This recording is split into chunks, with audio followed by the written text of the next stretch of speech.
어, 저는 어쩔 수 없이 이 메시지로 돌아와야 됩니다. 제가 29살 때였는데요. 굉장히 잘 나갔어요. 은행에서 부장도 하고 이제 상업부 커머셜 랜딩 디파트먼에 이제 deputy 매니저로 일하면서 직원을 9명 데리고 그래도 이제 월급이 이제 10만 불 넘어가면서 삶이 괜찮았어요. 근데 갑자기 몸에 건강에 이상이 오고 뭘 먹으면 화장실을 5분 안에 가는데 이렇게 변에서 피가 막 엄청나게 쏟아지는, 그리고 배꼽에서 막 뭐가 나오는데 냄새가 너무 지독해서 일을 할 수가 없는 상황이 돼서 일을 좀 이제 파워한 거죠.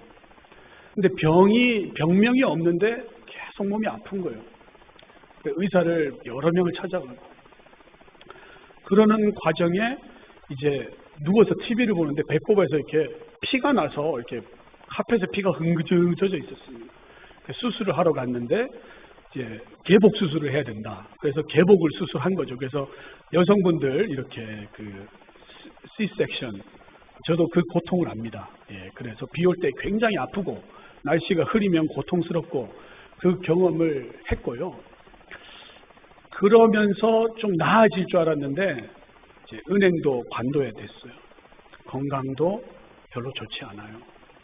근데 더 아픈 거는 21개월 된 아들이 코비드하고 비슷한 증상으로 병원에 갔다가 일반 병동에서 이렇게 계속 내려와서 인텐시브 케어 유닛에 내려왔다가 밑에 그 아래 그 장례를 이제 그 송장을 치르는 거기를 이제 8층에서 내려가는 거죠. 그래서 병원에서 여러분 위에 층에서 자꾸 내려가는 거는 상황이 안 좋은 거죠. 그래서 몸도 아프고 경제적으로도 어렵고 아이도 떠나가고 그 장모님하고 온 집안에서 얼마나 황당한지, 미국의 장모님께서 한국에서 오셔서 저희 아버지도 교회 장로님이시고 어머니도 권사님이시고 우리 형들 다 신앙의 사람들인데 다 모여가지고 이게 왜 이렇게 됐는지 그 이유를 찾는 거죠. 애가 떠나고 나서 거의 한 반년 동안 의사가 조제해준 약을 먹었는데 그 약이 신경 안정제지만 사실 이제 잠을 계속 자게 하는 약이었어요. 거의 한 4개월 반, 5개월을 침대에만 누워 있었어요. 사이사이에 아내가 일어나면 계속 아내가 이상한 헛소리를 해요. 죽은 아이 옷 잡고 혼자 막 좋아하고, 죽은 아이가 물던 그 젖병을 들고 와서 혼자 막 먹이는 신용을 하고, 너무 괴로워서 아내의 뺨을 엄청 세게 때리기도 했습니다. 그리고 안 되겠다, 이혼까지도 생각하고 우리 더 이상 못 살겠다. 왜냐하면 죽은 아이의 얼굴이 아내를 너무 닮아가지고 아내의 얼굴을 못 보겠는 거예요. 그게 제일 큰 아픔이었어요. 그러고 이제 지나가면서 우리의 삶에 소망이 끊어진 것 같았어요. 이 젊은 이제 30의 인생을 살아가는 사람의 인생의 틀이 흔들어지면서 삶을 지탱하는 베이스가 다 무너졌죠. 그러면서 인생을 걸어가는데 저는 그거를 여리고를 내려가다가 강도 만난 사람 이렇게 표현합니다. 여리고에서 도하하다가 강도를 만난 사람의 이야기. 저는 그걸 보면서 너무 그 말씀이 들었는데, 그러면서 하나님께서는 저의 사역이 이제 그 방향으로 가기를 원하셨어요. 그래서 교회와 교회 밖에 있는 사람들이 생각지 않은 사고로 자녀를 잃어버린, 자녀가 20살 이하의 설명이 안 되는 자녀를 잃어버린 부모들을 만나는 놀라운 사역을 시작하게 하신 거죠. 그리고 얼마 안 있다가 온누리 교회에 다락방 모임이 있잖아요. 근데 한 다락방에서 다락방 모임을 하는데 6살짜리 딸아이가 여기서 멀지도 않아요. 발렌시아에 수영장에 그냥 빠져가지고 튜브에서 쑥 빠지면서 그 길로 그냥 직사한 거예요. 데려갈 때는 괜찮다 그랬어요. 근데 병원에서 호흡이 끊긴 거예요. 여러분 6살 된 아이를 본 적이 있습니까? 그 부모의 손을 잡고요, 위로를 하는데 무슨 말을 할지 모르는 거예요. 다 그날 주일날 저녁에 목사님들만 전 교인이 다 갔어요. 유 목사님도 갔어요. 제가 그분의 손을 잡고 아버님, 제가 아버님의 마음을 압니다. 이분이 어금니를 꽉 깨물고 저를 한번 죽탱이를 날리려고 주먹을 쥐고 괜찮다, 때리고 싶으면 때려라. 근데 나도 아버님처럼 우리 아들이 죽었다, 그가 살아가고 있다, 그 얘기를 듣고 이분이 그 자리에서 덥석 앉아가지고 엉엉 우시는 거예요. 엉엉 우시는 거예요. 그러면서 나한테 목사님은 어떻게 살아내셨어요? 어떻게 살아냈어요? 그 얘기만 물어보는 거예요. 숨을 못 쉬고. 교회에서 또 20대가 된 청년이 오후에 조깅을 하다가 잘 운동을 하다가 cardiac arrest가 온 거예요. 심장이 그냥 멈춰버린 거예요. 그리고 그냥 그 자리에서 즉사하셨어요. 50 후반에 그 어르신이요, 저한테 만났는데 막 제가 인생의 답을 가지고 있는 것처럼 저한테 최 목사님, 우리 집에는 왜 이런 일이 일어났습니까? 뭐라고 답을 해주? 여러분은 어떻게 답해 주실 겁니까? 목회자고 뭐 이런 걸 떠나서 어떻게 답해 주실 거예요? 그런 상황에. 그래서 이분이 계속 저를 만나자고. 근데 집사님한테, 집사님, 저를 만나서 답을 얻는 게 아닙니다. 저를 의지하지 마십시오. 저는 그냥 같은 경험을 가지고 있는 그냥 한 사람이에요. 저는 위로자가 될 수 없어요. 코비드 때요, 여러분 굉장히 20대가 많이 죽은 거 아세요? 밤새 자살 엄청 했습니다. 20대가 삶에 희망이 없으니까. 근데 이 집은 자살한 게 아니었어요. 그 부모가 그 글렌데일에서 브레아 지역으로 이사를 왔는데 아드님이 이제 C-BEST라는 걸 통해서 엘레멘터리 주니어 하이스쿨의 선생이 되기 위한 마지막 훈련을 위해서 왔는데 가족이 다 이사 왔어요. 근데 그 아들이 밤에 공부 잘하고 온라인으로 공부 잘하고 한 10시에서 온라인 게임을 한 1시 반에 하고 잤는데 그 길로 안 일어나는 거예요. 그 어머니가 밤에 좀 공부도 하고 게임에서 늦게 자나 보다 했는데 밤 8시가 돼도 안 일어나는 거예요. 어머니가 엄마야 이상하다고 문을 열고 들어가 봤더니 애가 주검이 되어 있는 거예요. 그래서 전화가 왔는데 부랴부랴 담임 목사님하고 저하고 그 밤에 뛰어가서 그 현장을 같이 본 거죠. 여러분, 목회자들은 굉장히 무섭습니다. 그런 상황에 가면 이제 첫말을 뭐를 떼야 되나, 이 가정을 어떻게 위로해야 되나. 근데 저의 제일 큰 질문은 주님, 왜 저를 이런 사역으로 부르셨습니까? 굉장히 힘든 사역을 왜 저에게 맡기셨습니까? 내 아들 죽은 거 하나인데 나도 그거에 힘들어 죽겠는데 왜 저를 그런 상황에 자꾸 보내어서 성도를 만나게 하십니까? 그러면서 제가 깨달은 한 가지가 있는데 그거는 뭐냐면 내가 그들을 찾아가서 만날 수 있는 것, 그것은 동변상련이라는 단어, 그거 하나밖에 없었어요. 경험이 같은 사람이 하는 얘기는 일단 위로가 된다 이겁니다. 사업을 말아먹은 사람이 사업 말아먹은 사람한테 가서 내가 네 맘 안다.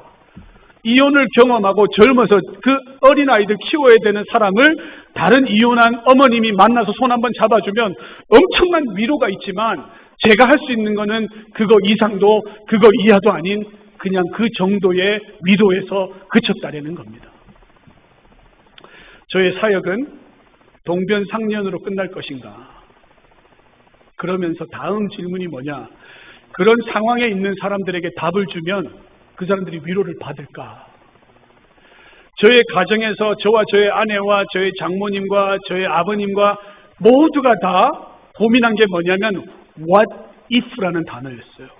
우리가 혹시 이걸 했다면, 우리가 혹시 이거를 했다면 애를 살려낼 수 있지 않았을까? 여러분, 우리 다 했어요. 다 했어요. 어린아이 그 병원의 의사들한테 부탁해서요, 한의사도 데리고 들어왔어요. 저는 그때 전도사였지만 그 신령하다는 신부님을 데리고 와서 기도를 시켰어요. 제가 신앙인으로 할 수 있는 모든 건 다 했어요. 저는 기독교도 버릴 마음이 있었어요. 혹시라도 내 아들이 낳는다면 모든 걸 다 버릴 수 있었어요. 그리고 저의 기도는 주님, 저 이제 살 만큼 사는 것 같아요. 이 아이 좀 살게 해주세요. 그렇게 울었어요. 그 새벽 예배 가가지고 무릎 꿇고 기도하는데 얼마나 아픈지 그 뒤에 권사님이 와가지고 제 등을 만지면서 제주도사님 그만 좀 우세요.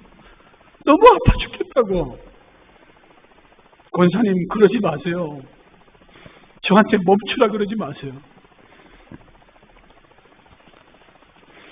여러분, 고통 가운데 있는 사람한테요, 감정은 토설해야 됩니다. 울 때 울어야 됩니다. 고함을 지를 때 지르지 않으면 나중에 굉장히 심각한 병으로 다시 돌아옵니다. 이게 악하는 소리가 안 나오면 죽는 거예요. 여러분, 아기가 태어나면 제일 먼저 뭐 합니까? 의사들이 엉덩이 막 때립니다. 애가 소리가 안 나면 막 등 때리고, 그 조그만 거 때릴 때가 어디 있습니까? 의사들이 그냥 손으로만 아주 매몰차게 애가 으악 해야지만 인생이 살아내는 거예요. 여러분, 고통 가운데 있는 사람들 똑같습니다.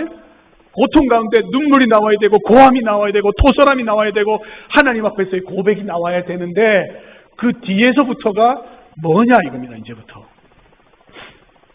근데 욥기서라는 아주 감상한 성경이 우리에게 있다라는 거예요. 맨정신으로 욥기서 보지 마십시오. 여러분, 여러분의 남편의 사업이 망해가지고 손님이 안 오고 사업체를 계속 줄여가고 렌트를 옮겨 다니고 안 되겠다 이제 그만하자 할 때 욥기서를 읽으셔야 돼요.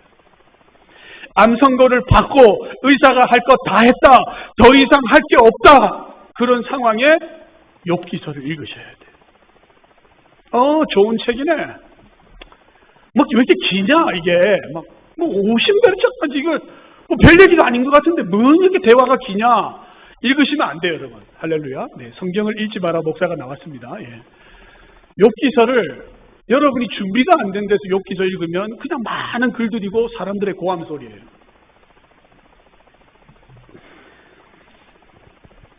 세상을 살아가는 사람들 가운데 고통을 한가운데를 지나가는 사람을 위한 책, 그게 욥기서입니다. 욥이 여러분 나름 괜찮은 사람이에요. 욥을 욕하지 마세요. 왜냐하면 저도 자식 새끼를 이렇게 키워보니까 저희 지금 이제 집에 세 자녀에서 한 애가 떠나갔는데 부모의 기도는 늘 이겁니다. 목사 자녀가 어디 가서 잘못된 데서 걸려가지고 아버지 얼굴에 욕실하지는 않을까. 늘 노심초사입니다. 저희 딸아이가 그 한국의 케이팝을 좋아하는데 너무 맨날 이렇게 아침에 일어나서 화장을 하는데 1시간씩 걸려요. 그래서 야, 너 뭐 15살에 뭔 화장품이 이렇게 많이 필요하냐? 너 그냥 있어도 예뻐 하니까 저를 째려보면서 아빠는 몰라. 학교에 나보다 훨씬 예쁜 애들이 얼마나 많은데 그 보면은 이제 우리 성도님들이 우리 딸을 예쁘게 봐줬으면 이런 마음이 있습니다. 죄송합니다. 목회자로서 딸을 잘 키워야 합니다. 욥은 마찬가지예요. 자녀들이 혹시나 범죄하지 않을까? 언제 정결의식을 드리느냐? 아들의 결혼 잔칫날 마치고 나서 자녀들 다 세워놓고 자녀들 머릿수대로 이렇게 제사를 드리면서 예배를 드리는 아바이였어요. 굉장한 아버지입니다. 자식을 위해서 정결의식을 행하고 아이들이 모였을 때 늘 하나님의 율법을 가르쳐요. 하나님의 도를 가르치고 율법을 가르치고 잘못되면 안 된다이. 우리 잘 살아야 된다이. 너네 10명 중에 한 명이라도 이상하게 되면 안 된다이. 왜냐하면 하나님이 우리 가정을 주목하고 있어. 우리는 축복의 사람이야. 축복의 자녀야. 우리 가정은 하나도 잘못되면 안 돼의 신앙을 가지고 있었어요. 여러분, 부유한 사람들 보셨어요? 저 은행에서 0.3% 이렇게 불을 거머쥔 사람들을 봤어요. 굉장합니다, 여러분, 부자들. 근데 부자들은요, 돈 쓰는 법을 몰라요. 이게 부자가 된 이유가 다 있어요. 돈이 들어오면요, 쓰는 법을 몰라요. 굉장히 사람이 옹졸합니다. 그리고 독특합니다. 새벽 3시에, 3시 반에 일어나서 굉장히 많은 책을 읽고요. 괜찮은 사람들이에요. 근데 많은 사람들이 돈을 좀 가지면 방구를 좀 낀다 그럽니다. 그러면서 아무 데서나 방구 끼고 아무 데서나 먹고 트럼하고 그러면서 내가 좀 있다고 누리는데 네가 무슨 문제야? 이러면서 굉장한 거드름을 핍니다. 그리고 저 같은 사람, 은행에 있는 사람을 만나면 사람을 굉장히 하대합니다. 그게 부자들의 특징인데 욥은 그렇지 않아요. 괜찮아요. 신앙도 있습니다. 부도 있습니다. 자녀들도 있습니다. 딸들이 굉장히 예뻤습니다. 자녀들이 굉장히 인물이 좋았습니다. 근데 사단이 그때 옵니다. 그러면서 뭐라고 하느냐? 어찌 까닭 없이 하나님을 섬기리요? 이 질문을 하는 거예요. 사단은 인과 응보를 가지고 욥을 만납니다. 아니 이렇게 축복을 주는데 예배 안 드릴 사람이 어딨냐. 그리고 이 정도의 부를 받는다면 나도 예배 드리겠다. 예배를 모르는 사람도 예배 드리겠다. 그러니까 그래? 그러면 그 재산을 한번 쳐봐. 그랬더니 재산이 순식간에 몰살되는데요. 사람들이 와서 종들을 살인합니다. 재산을 다 약탈해 갑니다. 그리고 하늘에서 불이 내려옵니다. 갈대아 사람들이 칼을 듭니다. 온 민족이 욥의 재산을 다 뺏어갑니다. 그래도 욥은 하나님을 욕하지 않아요. 그러니까 사단은 또 물어봅니다. 물질은 쳤지만 건강도 건드려야죠. 관계도 건드려야죠. 그래서 몸에 굉장한 가려움이 일어납니다. 여러분, 우리 자녀 중에 아토피 있는 자녀들이 있으세요? 얼마나 어려운 줄 아세요? 그 어린아이가 긁어대는데요. 피가 뻘게 이렇게 얼굴이 빨개지면서 이렇게 수두가 나면서 보고 있으면 부모님들 굉장히 아픕니다. 그거는 얘기할 게 안 돼요. 욥에 비하면. 근데 더 중요한 건 뭐냐? 욥의 아내인데 아내가 이래도 원망치 않겠느냐? 이 진짜 굉장히 나쁜 남편이에요. 아내를 하나님의 목적 앞에 그냥 쳐버리는 겁니다. 너는 이제부터 내 아내가 아니야. 사단아 뒤로 물러나라. 이런 얘기 하면 안 됩니다. 남자분들 집에 가서 아내한테 신앙 좋다고 사단아 내 뒤로 물러나라. 이런 얘기하고 말이죠. 내가 기도했는데 내가 너의 죄를 정확히 알아. 이거 지금 남편 될 자격이 없는 인간들입니다. 예. 아내가 뭐라고 하느냐. 나를 좀 돌보고 자신을 지키지 말고 나하고 좀 함께 하나님이 신명나게 욕하고 죽자. 여러분, 이 여자분은요 남편하고 죽을 각오를 하고 있어요. 너무 힘드니까. 여자들이 언제 힘듭니까? 큰 집에서 작은 집으로 이사 갈 때 굉장히 힘들어합니다. 남자분들 집 살 때 큰 집 사면 안 돼요. 왜냐하면 아내들이 굉장히 힘들어합니다. 이사 안 가려면은 좁은 집에 살아요. 조그만 집에. 예. 막장 드라마와 같은 소리가 전개되고 있는데 그러면서도 욥은 뭐라고 하느냐. 나는 입으로 범죄하지 않겠습니다. 굉장히 아름다워 보이죠. 여기에서 우리가 한번 고민해 봐야 합니다. 여러분, 고난은요, 고난의 삼중주라 그랬어요. 육체의 고통, 심적인 건강의 문제가 함께 옵니다. 무너진 인간관계, 인간관계가 망가집니다. 금전적인 막대한 피해, 세 가지 고난이요 함께 찾아오는 거예요. 고난의 삼중주라 그러는 거죠.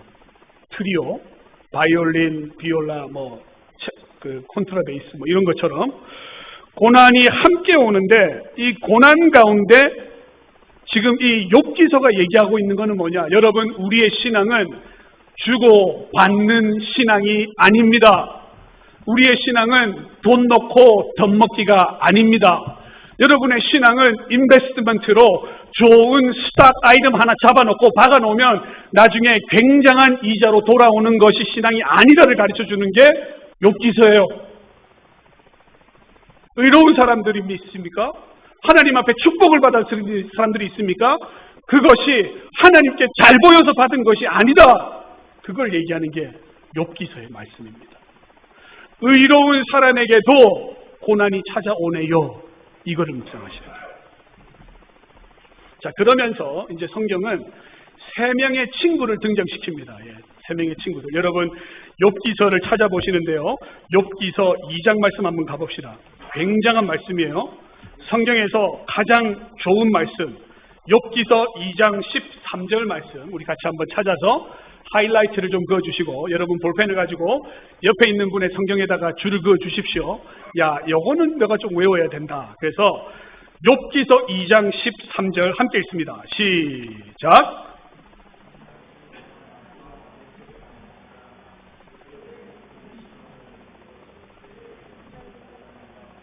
예, 여기서 밑줄을 그어주시는데 그에게 한마디도 하는 자가 없었더라. 그리고 7일 밤낮을 그와 함께 앉았는데 사람의 위로는 여기서 하면 됩니다. 욥기서가 2장 13절에서 끝나야 되는 거예요, 사실은. 왜냐하면 이거보다 더 좋은 위로는 없어요. 사람에게 위로할 때 앉아서 7일 동안을 말없이 그의 슬픔에 동참하는 것, 거기서 끝나야 돼, 사실은. 근데 욥기서가 2장에서 끝나지 않아요. 3장부터 38장까지 이제 계속해서 진행이 됩니다. 자, 뭐라고 하느냐? 엘리바스가 나옵니다. 엘리바스. 대만 사람이에요. 대만 이러니까 뭐 타이완인 줄 알았는데 여러분 성경을 그렇게 보면 큰일 납니다. 에돔 사람이에요. 에돔. 아시죠? 에돔 사람이었는데 나이가 제일 많아요. 왜냐하면 대화의 내용에 엘리바스의 얘기가 가장 많습니다. 근데 엘리바스의 정신 세계가 있어요. 엘리바스는 하나님을 어떻게 보느냐? 욥기서는 인생을 살아가는 사람들의 세상 관점을 얘기하고 있어요. 근데 엘리바스는 무엇을 얘기하느냐? 바로 인과 응보를 가르쳐요. 여러분, 우리의 신앙은 유교의 신앙이 아니에요. 여러분, 우리의 신앙은 이렇게 동양의 예를 추구하는 신앙이 아닙니다. 죄송하지만 인과 응보, 뿌린 데서 거두고 심은 데서 얻어낸다. 인과 응보예요. 여러분의 행동에 따라서 그것에 대한 대가를 받는다가 엘리바스의 얘기였어요. 그의 생각에는. 두 번째, 빌닷은 뭐라고 하느냐? 빌닷은 유브라테스 강의 서안 쪽에 머물러 있던 아브라함과 그두라 사이에 태어난 수아의 후손들이었는데요. 이 빌닷의 이야기는 뭐냐?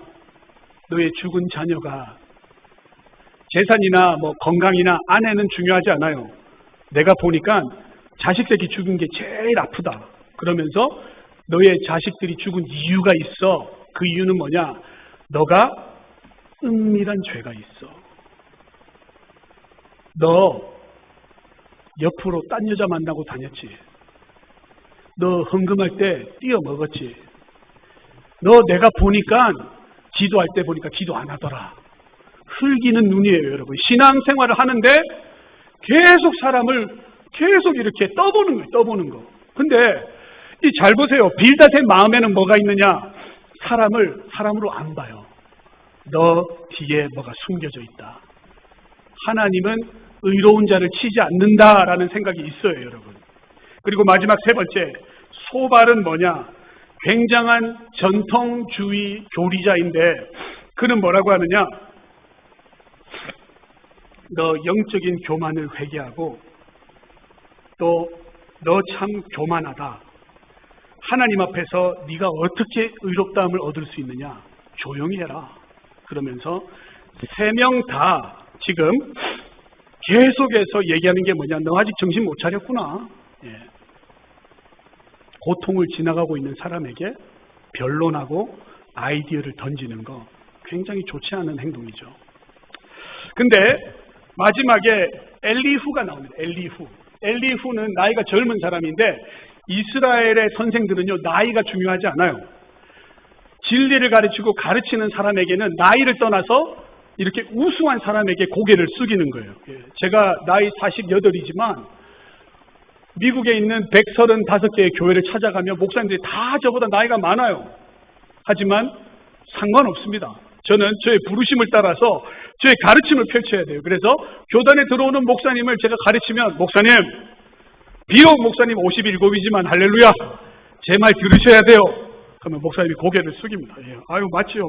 뭐 굉장히 싫어하죠. 근데 이스라엘에 그런 율법이 있는 거예요. 젊은 사람이라도 할지라도 진리를 고수하는 사람은 들을 게 있으면 고개를 내밀어 주는 거예요. 근데 엘리후는 뭐라고 하느냐? 굉장히 답에 비슷한 얘기를 해요. 고난의 문제는 이스라엘적 지혜의 우월한 교육을 증명을 위해 엘리후를 등장을 시키는데, 엘리후는 인간을 교정하거나 유익하게 하는 새로운 해석을 주는 거예요. 고난은 사람을 유익하게 하지. 고난을 통해서 나오면 사람이 굉장히 하나님 앞에서 교정을 받지. 이러한 얘기를 하는데 문제는 뭐냐? 욥은 그 얘기에 대해서 대꾸도 한마디 하지 않아요. 아시겠어요? 이제 모든 변론이 끝이 났어요. 욥기서 3장에서 38장까지의 모든 변론의 이야기를 다 들어봤어요. 엘리바스의 이야기 듣고 빌닷도 듣고 소발도 듣고 다 들었는데, 우리가 이 본문을 통해서 알아야 되는 한 가지가 뭐냐면, 여러분, 우리의 길은 하나님의 길과 같지 않습니다. 우리의 가장 큼은 하나님의 가장 작음보다 더 작습니다. 하나님은 굉장히 크신 하나님이고 우리는 하나님과 같지 않아요를 외치는 말씀이에요. 흐르는 물을 보면 물의 바닥이 보입니다. 물이 멈추면 이끼가 끼고 보이지가 않아요. 자, 흐르는 물처럼 생동감 가운데 움직이는 하나님을 경험해야 그 하나님이 누군지를 알 수 있습니다. 멈추어진 하나님을 붙들면 안 된다라고 성경이 말하고 있는 거예요, 지금. 자, 그러면서요, 우리가 욥기서에서 좀 봐야 될 몇 가지가 있는데, 첫 번째 욥기서 1장 1절 말씀 우리 함께 봅시다. 욥기서 1장 1절 말씀 다 찾으셨으면 우리 함께 읽어보도록 하겠습니다. 함께 읽습니다. 시작.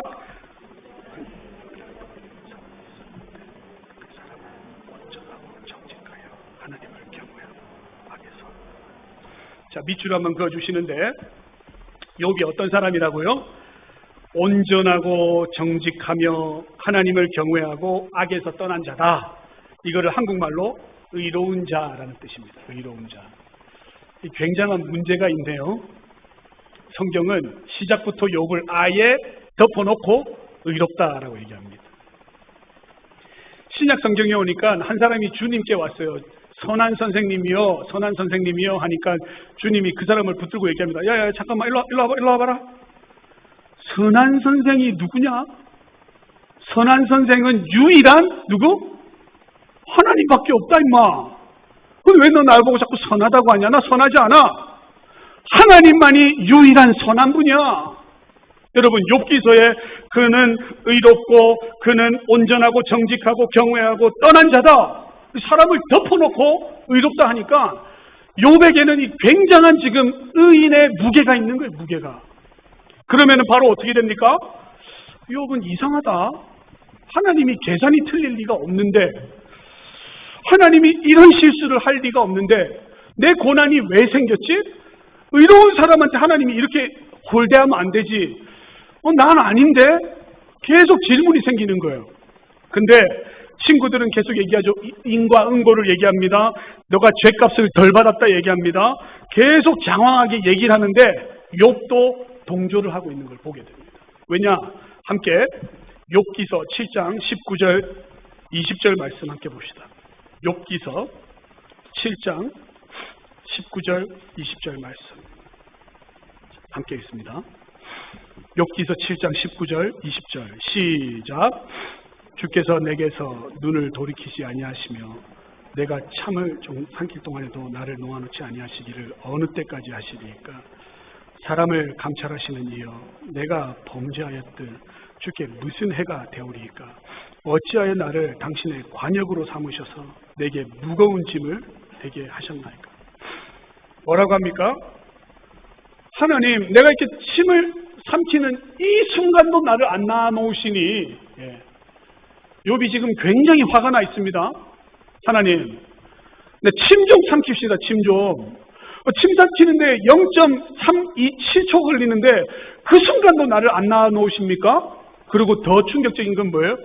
나를 왜 관역을 만들어가지고 굉장히 나만 쏘아대냐?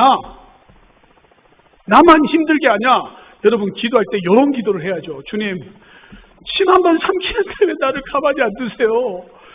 나를 왜 화살 관역으로 놓고 굉장히 나만 좁힙니까?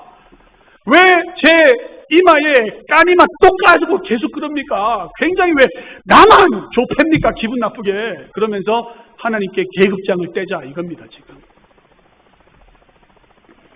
여러분, 기억하십시오.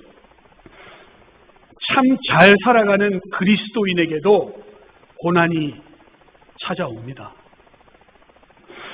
믿음이 대단하게 소문난 가정인데도 어느 날 배고픈 사자와 같은 고난이 여러분의 문을 두드리는 것을 기억하시기 바랍니다. 고난 가운데 하나님 원하시는 게 있는데 그게 뭐냐? 바로 여러분이 고난을 당하는 것입니다. 광야에서 이스라엘 백성들한테 하나님 뭐라고 하느냐? 굉장히 큰 위험한 광야라 그랬어요. 여러분, 광야에 서면 굉장히 위험합니다. 거기에 서라.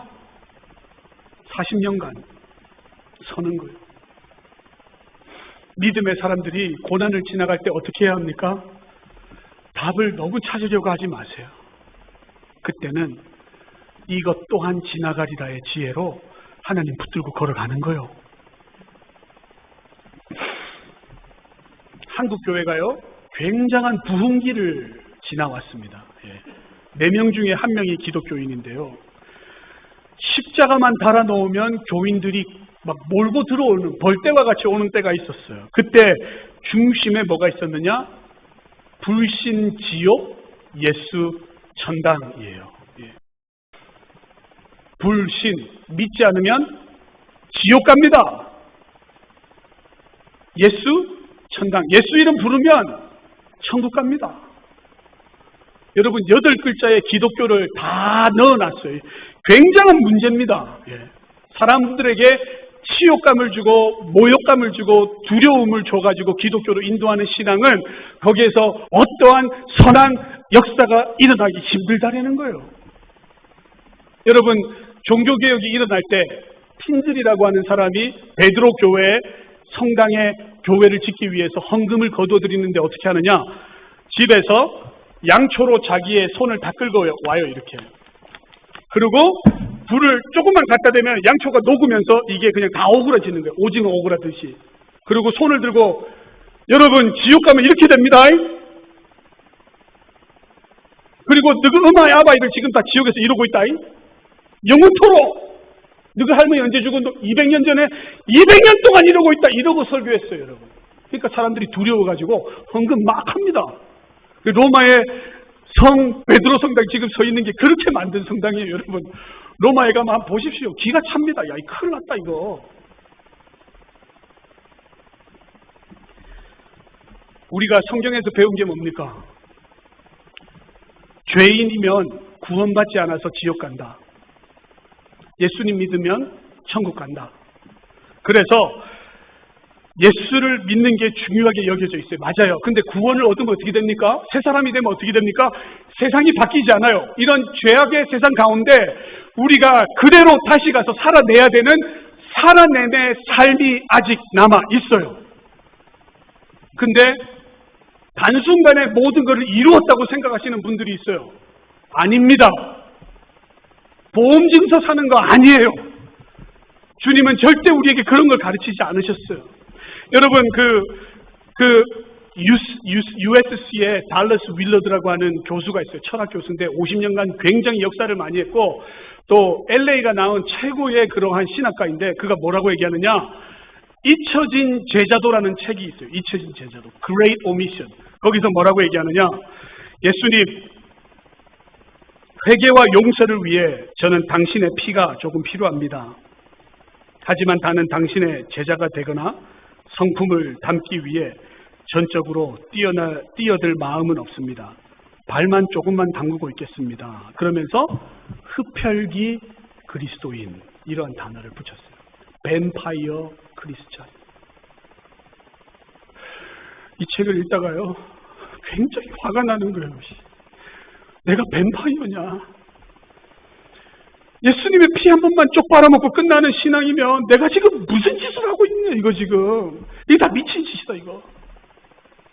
여러분, 주님이 여러분에게 십자가에서 그 피 한 번 주려고 그렇게 죽으신 거 아니에요. 우리는 예수님의 피 한 번 빨아먹으면 구원을 이루고 끝났다. 우리의 신앙이 거기에 머물면 안 된다는 거예요. 욥은 내 잘못한 게 없는데, 내 선한데, 내 완벽한 것 같은데 그러한 공식에 붙들려 있습니다. 사형리, 여러분 우리가 아담이 죄를 범죄하여서 우리가 죄로 말미암아 하나님과 단절되었습니다.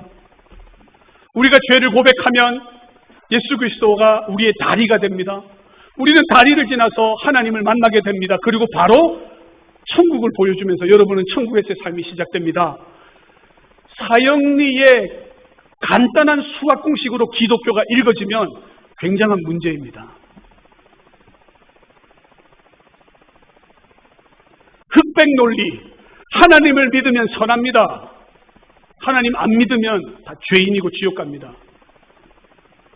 이분화, 얼마나 쉬운 신앙입니까? 하지만 하나님의 신앙은 그런 게 아니요. 나를 향한 하나님의 목적을 온전히 알고 그 하나님을 바로 알아서 거기에 나의 모든 가능성을 던지는 것, 그것이 우리의 신앙입니다. 매일 고민하셔야 돼요. 매일.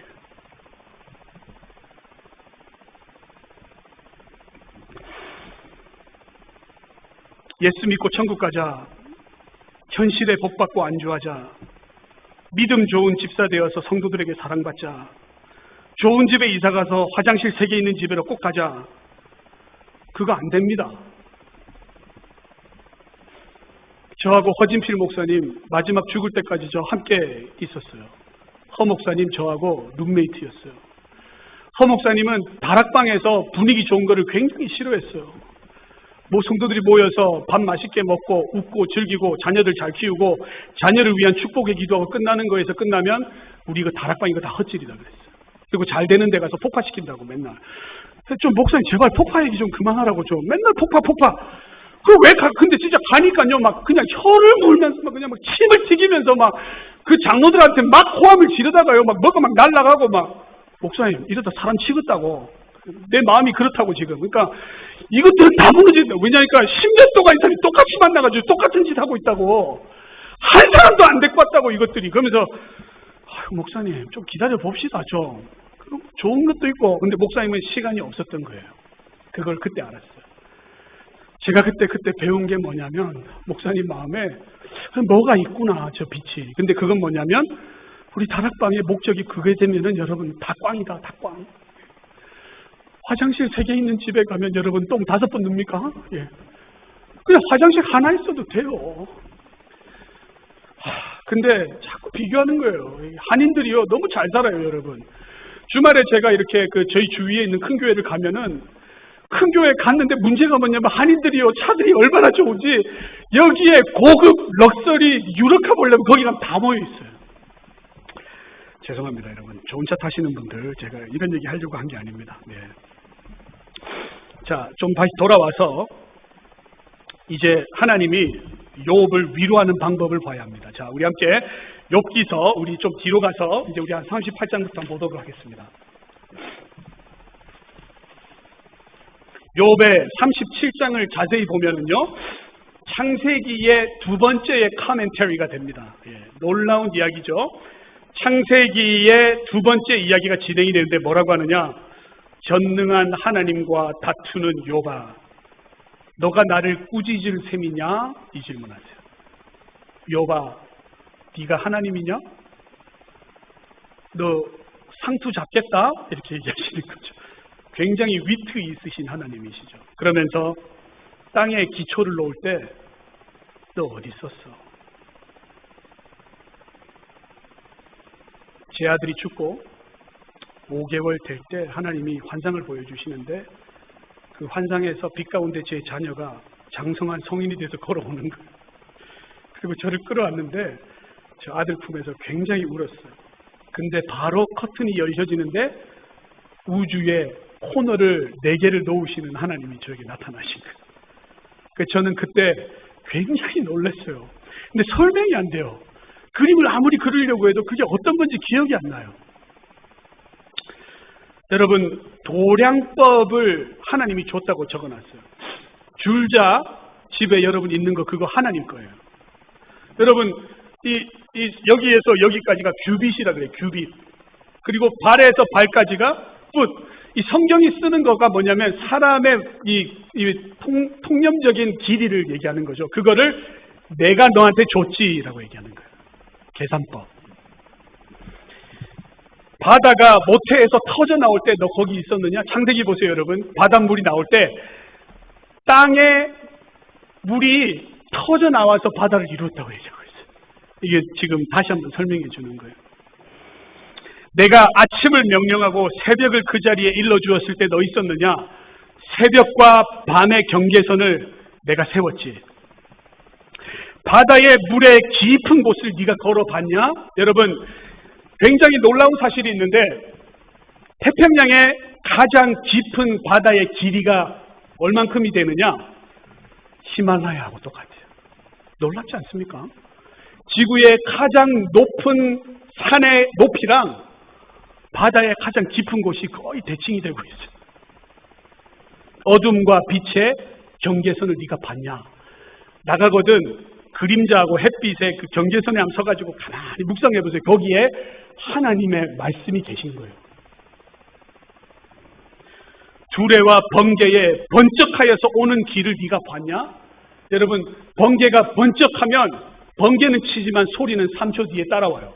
두 개가 다르게 움직여요. 근데 하나님이 그 번개에 움직이는 선을 내가 만들었다. 북두칠성을 기준으로 별들이 펼쳐지는 이치를 이해하느냐? 하늘을 보고 북두칠성이 어디에 있는지는 아셔야 돼요. 왜냐하면 하나님이 북두칠성을 말하고 계시니까. 굶주린 사자 새끼의 식욕을 채울 수 있는 이가 있느냐? 내가 그것들 다 먹인다. 말들의 힘이 어디에서 나오느냐? 이 얘기는 뭡니까? 내가 세상의 질서를 만들어 놨다 이겁니다. 그리고 여봐, 내가 너의 창조주 됨이라. Be still and know that I am your God. 놀라운 말씀. 너희는 가만히 있어 오늘날 하나님이 하나님됨을 마땅히 알지어다 이 얘기를 하고 있는 거예요. 하나님께서 직접 Be still and know that I'm your God. 시편 46편에 나오는 말씀입니다. 욥의 답은 뭡니까? 여러분 손을 한번 입을 가려보십시오. 이렇게. 이게 욥의 답이었어요. 주여 저는 비천한 자이니이다. 주여 저는 생각이 짧은 자니이다. 주여 저는 아무것도 없습니다. 주여 저는 그저 입을 가릴 뿐이니이다. 하나님을 바라볼 뿐이니이다. 고통의 답이 있습니까? 없습니까? 여러분? 답 없어요. 욥의 세 친구와 엘리후와 모두가 다 얘기하지만 아니 너는 너에게 답을 허락하지 않았어. 그 답을 알아도 도움이 되겠냐? 고난 가운데 지나가는 거지.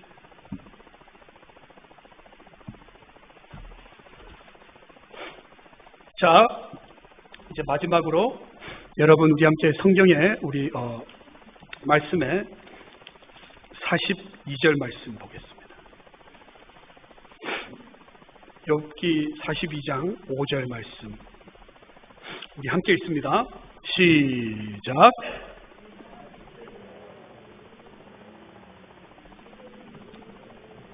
참. 이 귀한 말씀을 누가 뺏어갔어요? 헐리우드에서 뺏어갔어요. 타이타닉에서, 아바타에서 I see you 이러잖아요. 그게 어디서 나온 것 같아요? 욥기서에서 뺏어갔어요. 할리우드에서. 여러분, 이 굉장한 스테이트먼트입니다. 고통을 뚫고 지나간 사람에게는 하나님이 뭐라고 하느냐? 이제는 귀로 안 들리고 눈으로 보입니다. 하나님. 이제 눈으로 보입니다. 이게 맞는 말이에요? 하나님의 존재가 너무 확실해졌습니다. 그 뜻이에요. 하나님이 나의 창조주가 맞습니다. 주님 제가 이제 be still 하겠습니다. 나는 하나님을 고백합니다에까지 걸어간 거예요. 여러분 욥은 엄청납니다. 지금 하늘이 열리는 경험을 하고 있어요. 주님 이제 내가 하나님을 봅니다. 이렇게 얘기하고 있어요. 여러분 이사야서 43장 21절을 보니까 이렇게 얘기하고 있어요. 이 백성은 내가 나를 위하여 지었나니 나를 찬송하게 하려 함이니라. 하나님은요 우리를 왜 지었느냐? 그들의 마음으로 나를 찬송하기 위해 지었다라고 얘기하는 거예요. 놀라운 얘기입니다. 여러분 베드로가 뭐라고 했습니까? 주는 그리스도시요 살아계신 하나님의 아들이니이다. 주님께서 굉장히 놀랍니다. 잘했다. 그 이야기는 너가 한 얘기가 아니야. 너의 뒤에 계신 성령께서 알려주셔서 알게 된 거지. 세상의 많은 사람은 그것이 무슨 얘기인지 전혀 몰라. 이사야 43장 21절. 이해하기도 쉽죠? 이사야 4, 3, 2, 1. 한번 따라해 봅시다. 이사야. 하나님이 우리를 지으신 이유가 뭐예요? 우리로 그를 찬양하기 위해 지었다 그랬어요. 근데 이 찬양은요, 기계로 만들어서 찬양하는 게 아니에요. 자발적으로 찬양하는 거예요. 그 다니엘이 얘기했던 그리 아니하실지라도 나는 하나님을 찬양하겠습니다. 하나님께서 무언가에 베풀어 주시는 공로나 리워드나 이게 아무것도 없어도 나는 하나님만을 찬양하겠습니다. 하나님을 찬양하는 주의 종들 되기를 주님의 이름으로 축원드립니다.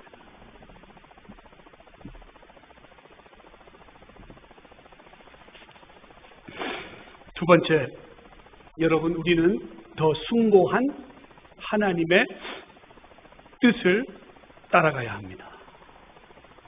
구약에 보면은요, 율법이 세 가지가 있어요. 하나는 예배를 위한 의식법, 두 번째는 정결케 되는 정결법, 세 번째는 도덕법이 있어요.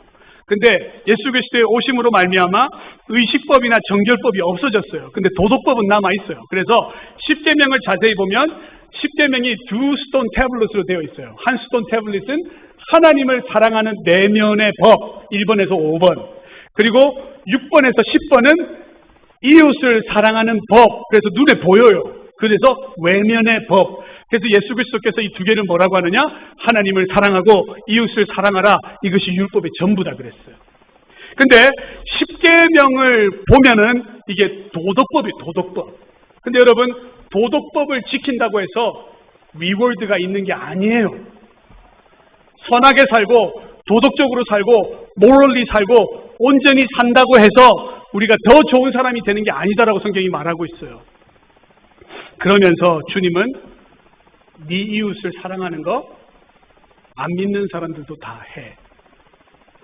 하지만 너는 원수를 사랑하고 원수를 위해서 축복하고 원수를 위해서 기도하는 사람이 되어야지. 굉장히 어려운 것을 묻고 있습니다. 주님은 뭐라고 합니까? 겉옷을 달라는 사람이 있냐? 법원에 세우냐? 속옷까지 다 내어줘라.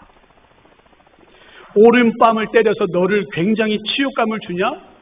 왼뺨도 돌려대라. 군인이 와서 오리를 가자고 하냐? 십리를 그의 총을 들고 따라가 줘라. 주님은 십자가에서 주여 그들이 하는 것을 그들이 알지 못하나이다. 여기까지 인도해 주셨어요. 그런 아름다운 연주자의 인생을 살아가는 저와 여러분 되기를 주님의 이름으로 축원드립니다.